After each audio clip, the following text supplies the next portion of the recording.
జపో జల్పశిల్పం సకలమపి ముద్రా విరచనా గతిః ప్రాదక్షిణ్యా క్రమణమసనాద్యాహుతి విధిః ప్రణామః సంవేశ సుఖమఖిలమాత్మార్పణదృశ సపర్యాపర్యాయ స్తవ భవతు యన్మే విలసితం. అమ్మా, నేను నా చేతులతో చేసే ప్రతి పనిని నీ ముద్రలుగా భావించు. నేను నడిచే నడతలన్నీ నీ ప్రదక్షిణలుగా భావించు.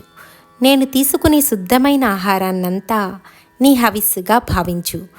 నేను నిద్రపోయే సమయాన్నంతా నీ సాష్టాంగ ప్రణామాలుగా భావించు తల్లి అని ఎవరైతే తాము చేసే ప్రతి పనిని అమ్మకు ఆత్మార్పణ దృష్ట్యా చేస్తారో అటువంటి వారు చేసే పనులన్నీ అమ్మవారి పూజలే అవుతాయని